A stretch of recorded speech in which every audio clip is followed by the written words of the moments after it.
বাড়িতে সবসময় বলে যাচ্ছে যে ভেন্ডির কি একই রান্না খাওয়াচ্ছ, সেই পোস্ত খাওয়াচ্ছ, আর ভালো লাগছে না।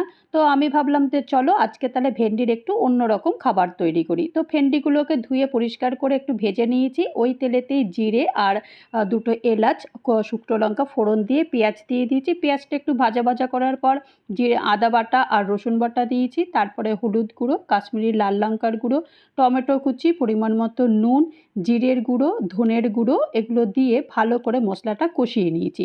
কষিয়ে নেওয়ার পর তারপরে এই টক দই দিয়ে দিয়েছি। টক দই আর একটু চিনি না দিলে বেশ ভালো লাগে না।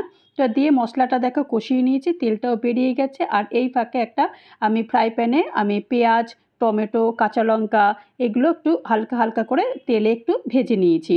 আর পরিমাণ মতো একটু নুন দিয়েও দিয়েছিলাম। তারপরে মশলাটা কষানোর পর তারপরে ভেন্ডিগুলো দিয়ে ওপর থেকে ধনেপাতা দিয়েছি। তৈরি হয়ে গেছে ভেন্ডির দো পেঁয়াজা।